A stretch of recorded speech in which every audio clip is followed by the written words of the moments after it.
Donc l'enseignement ce soir s'intitule «S'entraîner pour exceller». Donc c'est un titre d'enseignement qui pourrait faire penser à quelque chose où faut devoir faire pour acquérir quelque chose, mais c'est pas du tout un enseignement qui a sur le fondement, la base, le mérite. Mais ce que j'ai remarqué dans le milieu chrétien, bien souvent, c'est que on est comme si on était sous l'arbre et puis on attend que la pomme, elle veuille bien se décrocher de l'arbre pour pouvoir nous tomber sur la figure et pour pouvoir la manger. Alors que ça, c'est une mentalité encore de serviteur et d'esclave. Alors qu'un fils, il peut très bien grimper à l'arbre et cueillir des pommes et puis les donner à manger à son frère, à son prochain, sans forcément que ça dépende de la volonté toute puissante de Dieu où la pomme va nous tomber sur la tête si Dieu le veut, quoi. En fait, il y a une notion où on rentre dans son salut, on se saisit le fait que oui, Dieu il a voulu, oui, Dieu il veut nous rendre participants, oui, Dieu il veut qu'on se mette en mouvement et qu'on s'approche. Et donc la vie chrétienne, c'est pas quelque chose normalement qui est stagnant et qui est attentiste, mais c'est quelque chose qui est en mouvement pour pouvoir rentrer dans la dimension dans laquelle Dieu nous veut. Sa parole, elle est vivante. Dieu il nous parle souvent à travers une source d'eau vive. Une source d'eau vive, c'est une source qui est en mouvement, c'est pas une eau stagnante. Et donc tout ça pour faire comprendre au corps de Christ qu'on a notre part à faire aussi pour pouvoir développer les choses, pour pouvoir aller plus loin dans le domaine de la grâce. On a aussi notre part à faire pour le rejoindre et certains sommets, certaines montagnes à gravir aussi dans notre marche. Et Dieu nous dit que tout ce qu'on trouve à faire avec notre force déjà humaine à nous, il faut déjà le faire. Et bien souvent, on voit dans la Bible des exemples où, bien sûr, quand on ne peut pas faire plus, c'est la grâce de Dieu qu'opère, mais si on a quelques pains et quelques poissons et qu'on ne les amène pas à Dieu, il n'y a pas de principe de multiplication. Et donc Dieu, il n'a pas voulu un évangile qui soit déconnecté de notre part humaine à faire. Pourquoi il y avait des personnes qui se dépouillaient de tous leurs biens pour subvenir au ministère de Jésus, alors qu'il aurait pu claquer des doigts et faire couler toute la gloire de Dieu et faire apparaître, comme il faisait apparaître des pains, des lingots d'or, et ça leur aurait financé son ministère? Pourquoi les apôtres, ils ont enseigné de remettre tout aux pieds des apôtres et de redistribuer à chacun selon leurs besoins? Parce qu'ils voulaient un évangile qui n'était pas déconnecté de notre part humaine à faire et de faire aussi notre œuvre à nous. La Bible, elle nous dit que la foi, sans les œuvres, c'est une foi morte. Donc, ce n'est pas nos œuvres qui vont nous justifier, mais de cette foi va découler des œuvres. Donc, si je dis que, par exemple, je crois que Dieu est Seigneur de ma vie et que je fonctionne jamais comme il est Seigneur de ma vie, par mes œuvres, je démontre que je ne crois pas qu'il est Seigneur de ma vie. Donc, il y a toujours une part où le Seigneur, il nous appelle à se mettre en mouvement, à faire notre part pour commencer à rentrer dans de nouvelles dimensions. La Bible, elle dit de chercher pour trouver. Donc il y a un mouvement, il y a un élan pour se saisir des choses. Et donc souvent, la Bible, elle dit que tout ce qui existe a été créé depuis les réalités célestes. Il a créé d'abord le ciel et ensuite la terre. Et la terre, c'est le reflet, c'est comme une ombre de la réalité céleste. Et il veut que son règne il vienne sur la terre comme au ciel. Donc aujourd'hui, on cherche quoi? On cherche pour trouver un travail, on cherche pour... on commence à creuser si on veut trouver un trésor dans une mine, on commence à s'entraîner dans un sport si on veut devenir plus fort dans ce sport, on commence à se mettre en mouvement dans la dynamique dans laquelle Dieu nous appelle. Vous êtes d'accord ?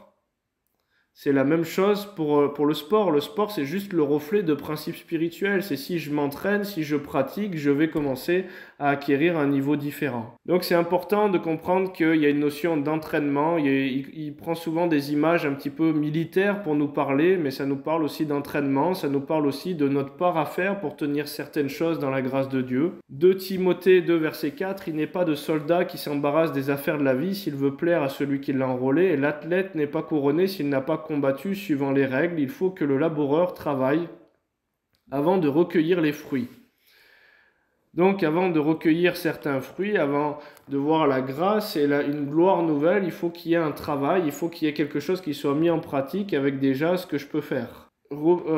1 Timothée 4, verset 7, repousse les contes profanes et absurdes, exerce-toi à la piété, car l'exercice corporel est utile à peu de choses. Donc il n'est pas en train de nous dire que l'exercice corporel est inutile. Mais il est en train de nous dire que c'est moins utile tandis que la piété est utile à tout, ayant la promesse de la vie présente et de celle qui est à venir. C'est là une parole certaine et entièrement digne d'être reçue. Donc le Seigneur, il veut qu'on s'exerce à la piété. Imaginez quand vous faites un exercice, je ne sais pas, de mathématiques ou pour pouvoir vous entraîner sur des jeux, pour pouvoir progresser en français ou dans les mots croisés ou les choses comme ça, vous vous exercez, vous vous entraînez. Eh bien, l'exercice de la piété, de marcher dans la voie pieuse, de tenir, de ne pas avoir juste une apparence pieuse, une apparence sainte, mais de s'exercer à la piété, de le pratiquer cette piété, ben ça c'est notre part à nous de pouvoir travailler à ça, de s'exercer à la piété. C'est pas quelque chose qui va venir naturellement. La croix, elle vient nous amener, nous toucher, commencer à nous amener un processus nouveau de fonctionnement. Mais ma part à moi, c'est de m'exercer, à me tenir dans la voie que Dieu veut. Et comme je commence à m'exercer et à valider dans le positionnement et la révélation que j'ai, ben je vais commencer à récolter les fruits de ce positionnement-là. Le laboureur a travaillé avant de récolter. Et en fait, le laboureur, il laboure quoi? Il laboure la terre. Et la terre en hébreu, c'est Adama et ça a donné Adam. Donc on doit labourer cette terre, c'est-à-dire que cette terre, il nous l'a donnée comme en Éden et c'est nous aussi, cette terre intérieure, on doit la cultiver, on doit la labourer, on doit travailler pour pouvoir en voir le fruit. Aujourd'hui, il y a des personnes qui me disent « Ouais, j'aimerais vivre ce que tu vis dans le miraculeux, dans l'onction, dans toutes ces choses-là. » Mais aujourd'hui, c'est pas pour me vanter, pour dire quoi que ce soit, c'est simplement pour expliquer un processus ou pour marcher comme j'ai fonctionné. Ben, j'ai tenu certains aspects de ma chair, de cette terre, je l'ai travaillé pour la faire aller dans la direction que Dieu voulait qu'elle prenne. Il y a des personnes qui disent oui, c'est bon, si Dieu le veut, Dieu le fera, je ne peux pas lutter, je ne peux pas faire ci, je ne peux pas faire ça. Non, écoute, moi je crois au contraire que tu as ta part à faire. Il y a certaines personnes qui me disent, moi j'arrête pas d'arrêter la cigarette, de toute façon j'arrêterai pas, je ferai pas ci, je ferai pas ça. Ben écoute, pour moi la bonne attitude c'est de s'exercer à essayer d'arrêter. Si tu n'arrives pas, tant pis, c'est la part de Dieu, mais en tout cas, est-ce que tu t'exerces à essayer de tendre à diminuer? Est-ce que tu t'exerces à essayer de tendre à ne pas acheter un paquet de cigarettes aujourd'hui, voir comment tu tiens? Est-ce que tu t'exerces à aller dans le sens du salut où Dieu veut te libérer, Dieu veut te guérir et Dieu veut te façonner? Donc Dieu il veut qu'on tende aussi dans une certaine direction. Hébreux 5, verset 14. Mais la nourriture solide est pour les hommes faits, pour ceux dont le jugement est exercé, par l'usage à discerner ce qui est bien et ce qui est mal. Le discernement peut s'exercer. On peut s'exercer au discernement. On peut exercer les choses spirituelles. Même le discernement des esprits peut s'exercer. Mais encore une fois, faut-il que je commence à essayer de travailler dans cette direction, à essayer d'aller, à essayer de donner des paroles si j'en reçois, à essayer de confronter ce que je reçois, à essayer de m'exercer à ces choses-là. Mais pour m'exercer, il faut que je cherche pour pouvoir trouver. Et le mot « exercer », pour ceux dont le jugement est exercé et travaillé, donc on voit bien que même il y a un travail de notre discernement par l'usage à discerner ce qui est bien ou ce qui est mal. Et le mot exercer en grec c'est gymnazo, ça a la notion un peu de gymnase, comme un athlète qui s'exerce, comme un athlète qui travaille. Hébreux 12, verset 13. Il est vrai que tout châtiment semble d'abord un sujet de tristesse et non de joie, mais il produit plus tard pour ceux qui ont été ainsi exercés, donc travaillés, parce que par l'ennemi, des fois l'ennemi vient éprouver notre foi, il vient essayer d'amener une sentence sur certains aspects de nos vies où il y a encore du péché, mais c'est là pour exercer quelque chose, c'est là pour faire travailler encore quelque chose de nous en profondeur pour pouvoir porter un fruit paisible de justice, comme la Bible le dit. Donc c'est encore là pour travailler quelque chose en nous, c'est là pour exercer quelque chose en nous. 2 Pierre 2, 14. Donc j'ai envie de te demander aujourd'hui à quoi tu t'exerces dans ta vie. C'est-à-dire qu'est-ce que tu essayes de mettre en pratique, est-ce que tu essayes d'exercer tes pensées, à les centrer sur Christ, à les centrer sur la télé, à les centrer sur je sais pas quoi. Le Seigneur il nous demande de nous exercer, on peut même s'exercer à faire ce qui est mal. 2 Pierre 2, verset 14. Ils ont les yeux pleins d'adultère et insatiables de péché. Ils amorcent les âmes mal affermies, ils ont le cœur exercé à la cupidité. Ce sont des enfants de malédiction. On peut s'exercer, on peut travailler, on peut décider de travailler dans un certain aspect de notre vie et au bout d'un moment, on va récolter justement ce qu'on a travaillé. Celui qui moissonne pour sa chair, il récoltera pour sa chair. Mais celui qui moissonne pour l'esprit récoltera la justice, la vie. Proverbe 21, verset 2. Toutes les voies de l'homme sont droites à ses yeux, mais celui qui pèse les cœurs, c'est l'Éternel. La pratique de la justice et de l'équité, voilà ce que l'Éternel préfère au sacrifice. Donc, quand tu vas pratiquer quelque chose, c'est la même notion que pour pratiquer un sport, que pour pratiquer quelque chose. La pratique, l'exercice de la justice et de l'équité, voilà ce que l'Éternel préfère au sacrifice. Et donc, c'est pour ça qu'il dit, voilà le culte qui est raisonnable à Dieu, voilà le jeûne auquel je prends plaisir. Le culte auquel il prend plaisir, c'est que nous offrions nos corps comme un sacrifice vivant, saint et agréable. Le culte auquel il prend plaisir, c'est la mort à soi. Pourquoi ? Parce que on exerce à fonctionner dans la sainteté, on va aller contre les penchants de notre chair, donc notre chair, elle va mourir. Et voilà ce qu'est un culte raisonnable pour Dieu. Voici le jeûne auquel je prends plaisir. Donc il y a encore une notion de s'exercer, de faire jeûner certains mauvais penchants, de travailler à faire mourir certains mauvais penchants et aspirations. Dénoue les chaînes de la méchanceté, renvoie libre l'opprimé. Donc c'est qui produit ça? Parce qu'aujourd'hui, il y a un évangile de l'hypergrâce qui dit c'est bon, t'as rien à faire, cool, Dieu le fera s'il veut le faire, t'as pas à essayer de forcer, t'as pas à essayer de dominer sur certains aspects, alors que toute la Bible, elle nous dit le contraire. Mais ce qu'on ne pourra pas accomplir nous, bien sûr que la grâce de Dieu pourra l'accomplir, mais tout ce qu'on doit trouver à faire avec nos forces à nous, je suis désolé, il faut le faire. Et il y a des personnes qui se disent Dieu le fera et qui attendent dans un mauvais évangile que Dieu fasse ce qu'eux ils peuvent faire. Et toute leur vie, au bout de 40 ans, ils peuvent rester dans ce même dynamique-là. Coucou Marc-Olivier, bienvenue. Michée 6, verset 8. On t'a fait connaître, ô homme, ce qui est bien et ce que l'Éternel demande de toi, c'est que tu pratiques la justice et que tu aimes la miséricorde, que tu marches humblement avec ton Dieu. Donc il y a une marche dans l'humilité, il y a un mouvement dans l'humilité, il y a un pas à faire dans l'humilité. Il y a une pratique de la justice, un exercice de fonctionner dans la justice de Dieu. Et si j'écoute ma chair aujourd'hui, la chair, elle a des désirs et ils sont opposés à ceux de l'esprit. Et même en tant que chrétien, c'est important de veiller à être dans les voies de Dieu. S'exercer à ce qui est juste. Par exemple, aujourd'hui, dans une assemblée, des fois, moi, j'ai vu certains fonctionnements, certains problèmes. Des fois, il y a des personnes qui vont épier ce que disent certaines personnes pour pouvoir rapporter à d'autres personnes et ce qui entretient un feu qui est mauvais, ou même enregistrer avec leur téléphone portable. Et donc, la Bible, elle nous dit, celui qui veut éteindre un feu, il ne rapporte pas les querelles. Pratiquer la justice, c'est surmonter le mal par le bien pour essayer de faire éteindre un feu. Et c'est ça, se tenir dans les voies de Dieu, plutôt que d'essayer de continuer à entretenir une dynamique qui est mauvaise. C'est mon frère m'a blessé, ou j'ai eu ci, ou j'ai eu ça, si moi de mon côté, je peux faire tous les efforts que j'ai à faire pour essayer de me positionner dans la grâce et pour le pardon.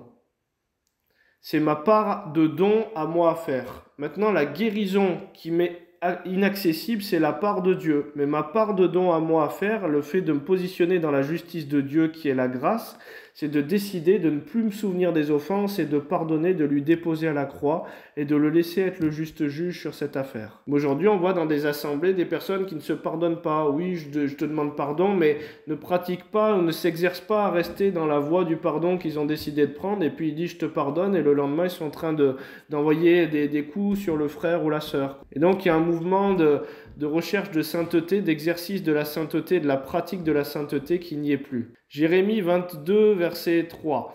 Ainsi parle l'Éternel, pratiquez la justice et l'équité, délivrez l'opprimé des mains de l'oppresseur, ne maltraitez pas l'étranger, l'orphelin et la veuve, n'usez pas de violence, ne répandez point de sang innocent dans ce lieu. Dieu nous appelle à encore pratiquer, à s'exercer, à mettre en pratique ces choses-là. Et donc c'est vrai avec toutes choses que Dieu nous donne. Aujourd'hui, Dieu il dit qu'il ne se repent pas de ses dons, il nous le donne. Quand il nous donne le Saint-Esprit, il y a des dons qui sont libérés aussi dans la grâce de Dieu avec le Saint-Esprit. Il y a des personnes qui attendent dans une foi un petit peu attentiste ou comme si passive.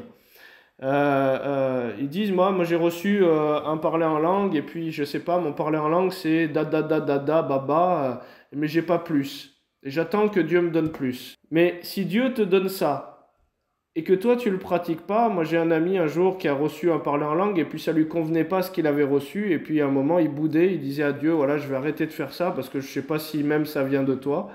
Et la nuit même il a eu une visite de Jésus qui lui a dit que s'il pratiquait pas plus, il lui en donnerait pas davantage. Et aujourd'hui c'est la même chose que si je te donne une guitare. Si je te donne une guitare, voilà tu as la guitare, le don il est là. Mais si tu joues pas de la guitare, est-ce que tu vas progresser à la guitare malgré que le don il soit là? Et donc celui qui parle en langue, il s'édifie. Et donc c'est vrai, moi aujourd'hui je le vois pour tout ce que Dieu m'a demandé de faire. Plus j'ai commencé à prier pour la guérison dans la dynamique que Dieu me voulait, plus j'ai commencé à voir la guérison commencer à croître et à grandir. Plus j'ai commencé à libérer des paroles prophétiques et plus j'ai commencé à m'exercer là-dedans et plus je commençais à recevoir d'une manière facile. Plus j'ai commencé à prier pour la délivrance et le discernement des esprits, il y en a qui me disent « Ouais, mais des fois quand tu pries, on dirait que tu es en train de lire un livre et pendant 40 minutes, tu cites tout ça, tout ça, tout ça. Comment tu fais pour en arriver là ?» Bon, c'était un philosophe ou je ne sais plus qui a dit ça, mais il disait « Un chemin de 1000 lieues, il commence par le premier pas. » Et donc, si je ne commence pas à me mettre en mouvement dans cette dynamique, si je ne commence pas à m'exercer dans cette dynamique, et aujourd'hui, je peux rester pendant 40 ans au même point. Donc, les choses, elles grandissent dans la grâce. Paul, il le dit, 1 Corinthiens 14, verset 18, il dit « Je rends grâce à Dieu de ce que je parle en langue plus que vous tous. » Ça veut dire qu'il le pratique plus que tout le monde. Les autres, Dieu est un Dieu juste, il donne les dons. Il ne va pas donner du chocolat à l'un et pas à l'autre. Mais qu'est-ce qui va faire la différence? C'est que Paul, on le voit, vous pouvez lire un petit peu toutes ses lettres, on voit que c'était un violent. Il disait qu'il tenait durement sa chair en bride pour ne pas être disqualifié de la course après avoir prêché aux autres. Et pour pas que ce soit sa chair qui reprenne le dessus et qui domine. Et il disait qu'il s'imposait tout un tas d'abstinence. Et donc, ça veut dire qu'il y a sa part à faire de s'abstenir de certaines choses. Il y a sa part à faire de tenir certaines choses en bride. Aujourd'hui, est-ce que tu es capable de jeûner de télé pour Dieu si la télé te prend un peu trop de temps dans ta journée? Est-ce que tu es capable de faire jeûner cette nature-là qui voudrait te captiver à faire d'autres choses que être dans la volonté de Dieu? Ça commence par des petites choses comme ça. Mais aujourd'hui, si je ne fais pas déjà ces marches-là, je ne vais pas croître et grandir dans ce que Dieu veut. Aujourd'hui, si vous regardez la parabole des talents, c'est ça. C'est j'ai quelque chose et je vais pouvoir le faire fructifier ce que j'ai. Dieu m'a donné un talent. Est-ce que je le fais fructifier ce talent? Est-ce que je l'amène à multiplier? Est-ce que je l'amène à croître ce talent? Est-ce que je le développe? Si aujourd'hui j'ai des capacités physiques, est-ce que je développe pour un athlète ses capacités physiques? Et si j'ai des capacités pour les langues, est-ce que je développe ces capacités pour les langues? Et donc Dieu nous demande de nous exercer pour pouvoir développer. Si Dieu nous fait grâce, il nous demande de pratiquer la grâce et d'exercer la grâce. 1 Corinthiens 6, versets 19 et 20. Ne savez-vous pas que votre corps est le temple du Saint-Esprit qui est en vous, que vous avez reçu de Dieu et que vous ne vous appartenez point à vous-même, car vous avez été rachetés à un grand prix. Glorifiez donc Dieu dans votre corps et dans votre esprit qui appartiennent à Dieu. Il nous demande de le glorifier donc spirituellement et au niveau de notre corps. Comment je peux rendre gloire à Dieu au niveau de mon corps? Est-ce que si vous pensez que je commence à mettre tout un tas de McDo, à boire de l'alcool et à faire tout un tas de choses qui détruisent le temple, je suis en train de glorifier Dieu dans mon corps? Donc il y a certaines choses où le Seigneur il me demande de m'abstenir, où il me demande de couper. Donc le fardeau, bien sûr qu'il n'est pas trop élevé pour nous, à la mesure de ce qu'on peut porter, il va nous demander de remettre des choses, mais si on veut s'envoler, un peu comme une montgolfière, il va falloir remettre des choses, lâcher du lest et pour pouvoir prendre de la hauteur. 1 Corinthiens 9, versets 24 et 27, ne savez-vous pas que ceux qui courent dans le stade courent tous, mais qu'un seul remporte le prix? Courez de manière à le remporter. Tous ceux qui combattent s'imposent toute espèce d'abstinence. Ils le font pour obtenir une couronne corruptible, mais nous, faisons-le pour une couronne incorruptible.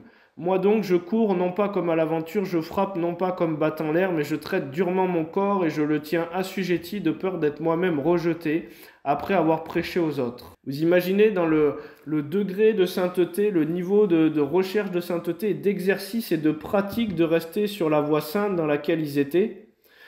Moi, j'ai lu un livre qui s'appelle les écrits des premiers chrétiens.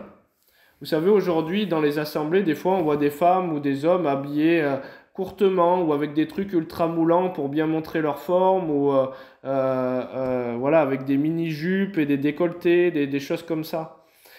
Et dans ce livre, les écrits des premiers chrétiens, Vous avez des chrétiens qui étaient jetés dans l'arène pour leur foi, parce qu'ils ne voulaient pas se soumettre à l'autorité en place, à l'autorité romaine. Et ils étaient jetés dans l'arène. Il y a l'histoire d'une femme qui raconte, elle était chargée par un taureau dans l'arène pour essayer d'amuser les spectateurs, et puis elle se fait charger, et là elle vole en l'air et tout, et puis elle retombe. C'est écrit par témoignage. Elle retombe ensanglantée au sol, et là elle voit que sa jupe, elle est fendue et qu'elle est un petit peu trop ouverte.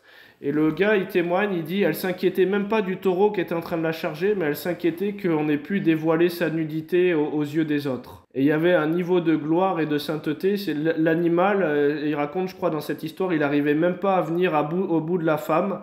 Et quand elle est revenue dans la prison, elle disait, mais quand c'est que je dois être jetée en prison? Ils lui ont dit, mais attends, tu es couverte de sang, tu as déjà été jetée, et comment ça... Et c'était passé, c'était la grâce de Dieu.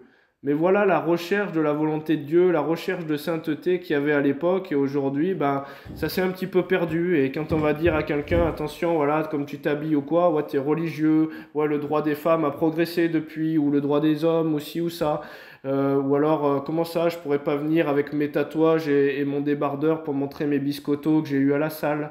Et, euh, et toutes ces choses-là, ben, ça vient d'une culture qui est plus forcément la culture de Dieu, quoi. Ça ne veut pas dire que Dieu il veut pas que des gens soient en forme physiquement ou musclés, mais ça veut dire que quand je viens quelque part et pour communier, il faut que je cherche surtout à m'habiller de sainteté et à m'habiller, à me faire tout à tous pour ne pas risquer d'être une pierre d'achoppement pour quelqu'un. Si à cause d'une occasion, je sais pas, de manger ou de boire, ça scandalise mon frère, eh ben je ne ferai pas ci ou je ne ferai pas ça, quoi. C'est ce que la Bible nous dit. Donc il y a un exercice. Pourquoi? Parce qu'aujourd'hui, je ne sais pas, vous allez dans une assemblée qui est composée pour beaucoup d'anciens alcooliques et vous aimez le vin rouge et vous dites « Oh, mais c'est pas mon problème ». Et donc, vous sortez une bonne bouteille de vin alors que tout le monde est encore en chemin de transformation et de réforme de la pensée et vous allez les tenter, ben vous n'accomplissez pas la justice de Dieu. Et vous, malgré que vous aimez bien le rouge et que vous ne soyez pas addict, eh ben, il y a une certaine mort à vous, à votre plaisir, pour pouvoir se faire tout à tous et rechercher la volonté de Dieu. Mais il y a encore une part à faire pour rechercher à fonctionner dans la sainteté de Dieu. Donc Dieu nous appelle à dominer sur notre nature, à dominer sur les passions de notre chair. Donc ça veut dire que si on peut dominer sur certains aspects qui nous appellent à dominer, ben, ça veut dire qu'il y a certaines choses qu'on peut faire. Et quand j'écoute des chrétiens, oh là là, moi je suis dépassé partout, moi je peux rien faire, moi je peux pas ci, moi je peux pas ça. Ben écoute, ça veut dire que Dieu est menteur, parce qu'il dit qu'il y a certaines choses qui sont de ton possible et de ton ressort pour pouvoir dominer et pour pouvoir tenir dans certaines dispositions. Et bien sûr, quand je commence à m'approcher de Dieu, à un moment, Dieu, il peut mettre sa grâce et faire que les choses soient complètement transformées, guéries, simplement par sa volonté à lui. Mais j'ai ma part à moi à essayer de résoudre certaines choses, à essayer de ne plus pratiquer certaines choses. 1 Thessaloniciens 4, verset 4, c'est que chacun de vous sache posséder son corps dans la sainteté et l'honnêteté. Donc qui c'est qui possède? Mais c'est nous qui devons posséder et essayer de garder. Nous ramenons les pensées captives, nous ramenons certaines choses dans la grâce de Dieu et les tenons dans cet alignement-là. Donc les évangiles bisounours de l'hypergrâce qui disent il n'y a rien à faire, Dieu fera s'il veut le faire, comme ça, c'est comme ça, j'en suis là, j'ai rien à faire. Moi j'ai vu un gars, il fumait des joints il y a 7 ans, il me disait ouais, Dieu le fera quand il voudra le faire. 7 ans après, il fume toujours des joints et il n'y a rien qu'à bouger dans sa vie, quoi. Donc le Seigneur, il nous demande de faire notre part. Romains 12, versets 1 et 2. Je vous exhorte donc, frères, par les compassions de Dieu, à offrir vos corps comme un sacrifice vivant, saint, agréable à Dieu, ce qui sera de votre part un culte raisonnable. Ne vous conformez pas au siècle présent, mais soyez transformés par le renouvellement de l'intelligence afin que vous discerniez quelle est la volonté de Dieu, ce qui est bon, agréable et parfait. Donc Dieu nous demande de ne pas nous conformer, et on peut se laisser conformer. On peut décider à quel arbre on va manger, à quel arbre on va se nourrir. Dieu il nous laisse le choix. Mais le problème, c'est qu'il va falloir essayer, nous, de faire toute notre part pour veiller à rester dans la grâce de Dieu.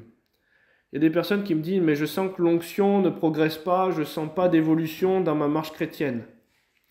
La Bible, elle dit que Dieu, il résiste aux orgueilleux. C'est quoi l'orgueil ? L'orgueil, c'est ne pas obéir, puisque Jésus il s'est humilié en se rendant obéissant jusqu'à la mort. Donc l'obéissance, c'est quoi? C'est l'obéissance, c'est de demeurer dans la voie de Dieu, puisque sa direction générale pour nous, c'est qu'il dit qu'on doit veiller sur nos voies, qu'on doit tenir durement notre chair, qu'on ne doit pas fonctionner de telle manière. Donc ça, c'est de l'humilité. L'humilité, elle va avec l'obéissance.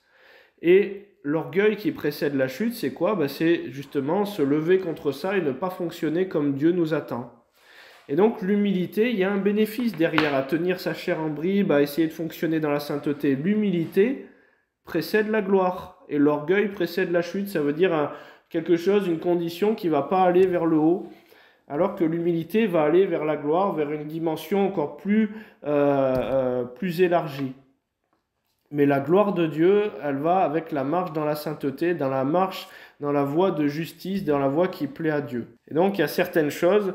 Aujourd'hui, il y a des personnes qui, je sais pas moi, on parlait du pardon, mais on peut parler de plein de choses. Aujourd'hui, j'ai des pasteurs à Madagascar qui me disent, des personnes viennent dans l'assemblée, mais elles me disent, quand tu enseignes sur la dîme ou qu'il faut libérer la dîme, eh ben, les personnes disent non, tu nous voles, ou on n'est pas content, ou on veut pas, et les personnes ne se mettent pas dans un fonctionnement de dîme, même avec leurs finances, d'écoute de Dieu, quelque chose qui vient du cœur pour libérer la grâce de Dieu. Eh ben, si on ne fonctionne pas déjà avec l'obéissance à ce que Dieu veut, au fonctionnement que Dieu veut, ben, on n'est pas dans la voie qui plaît à Dieu non plus dans ces aspects-là. Si on maudit notre frère ou notre sœur, ou qu'on dit raka à son frère, à sa sœur, ce que la Bible elle dit, ben, ça peut nous disqualifier de certaines promesses de Dieu et même du ciel. Donc Dieu il nous attend dans un fonctionnement nouveau, mais aujourd'hui, la marche dans l'humilité, la marche dans la crainte de Dieu, ben, c'est le fait de respecter ses voies et ses ordonnances. Et il y a des fois des gens, oui, mais Dieu ne m'a pas parlé. Oui, mais tu vas pas attendre que Dieu te parle alors que déjà il t'a donné des ordonnances générales que tu dois respecter dans la Bible. Tu vas pas attendre que Dieu te parle pour savoir s'il te demande de pardonner aux gens. Il t'a dit qu'il voulait que tu pardonnes. Tu vas pas attendre que Dieu te parle pour savoir si tu dois essayer de marcher sainement et de faire réformer tes manières de penser. Il t'a déjà donné une direction générale. Tu vas pas demander à Dieu s'il veut que tu sèmes ou ci ou ça. Il t'a déjà demandé si tu t'investissais quelque part de pouvoir libérer tes semences pour pouvoir aussi récolter. Tu vas pas demander à Dieu de faire des choses qu'il t'a déjà donné une direction générale de faire. Seigneur, libère-moi de la télé, de ce programme télé. Est-ce que le Seigneur, il te dira peut-être pas simplement, déjà débranche la prise, ou alors sépare-toi de ta télé, puisque si ton œil ou ta main, c'est pour toi une occasion de chute, c'est une image, il te dit sépare-t'en. Alors peut-être que déjà, si tu fais l'effort de ne plus avoir de télé chez toi pendant un temps, peut-être tu seras moins tenté par la télé. C'est des images que je vous dis, mais voilà, est-ce que je suis capable déjà de faire jeûner certains aspects de ma vie et de m'exercer à pratiquer la direction que Dieu veut. Aujourd'hui, il y a beaucoup de chrétiens qui ne progressent pas dans ces dimensions simplement à cause de ça, parce qu'ils ne respectent pas déjà le fait de commencer à marcher dans la sainteté. Et autant il y a plein de choses qu'on ne pourra pas faire et la grâce de Dieu va opérer, mais autant il y a plein de choses que l'Église elle peut faire et qu'elle ne fait pas. Donc Seigneur, merci pour ta grâce et merci de nous amener à comprendre que Seigneur, on a notre part à faire et que ce n'est pas une foi passive que tu veux. Jacques 4, verset 8, approchez-vous de moi et je m'approcherai de vous. Donc Seigneur, qu'on puisse faire toute notre part à nous pour venir s'approcher de toi et venir se présenter, Seigneur, avec les meilleures dispositions, tout ce qu'on peut faire avec notre force humaine, Seigneur, qu'on décide de le faire au nom de Jésus. Seigneur, viens amener ces compréhensions, viens amener ces convictions. Au nom de Jésus, j'appelle ta grâce. Au nom de Jésus, j'appelle ta grâce. Seigneur, ta grâce. Et sur tout ce que nous, on ne peut pas accomplir, sur tout ce qui est plus haut que notre pensée, que nos forces à nous, Seigneur, c'est toi qui le feras. Mais déjà qu'on puisse se tenir, Seigneur, dans ta volonté, au quotidien, et commencer à essayer de se discipliner. Vous allez voir qu'au bout d'un moment, comme quand on apprend la guitare, au début ça fait mal aux doigts, au début on n'arrive pas, au début c'est casse-tête, mais quand on persévère, au bout d'un moment, on se rend compte qu'on arrive à jouer des jolies mélodies et même que c'est agréable de se tenir dans ce positionnement-là. Et c'est agréable, c'est plus après contraignant de se poser dans un positionnement de sainteté parce que vous sentez une gloire en permanence, une émanation de sainteté, d'onction qui est là et qui vous tient dans le cœur de Dieu et c'est plus difficile de faire ces choses-là. Donc on a notre part à faire, un effort à faire dans une direction là et après quand vous arrivez à un stade, vous êtes établi dans ce stade.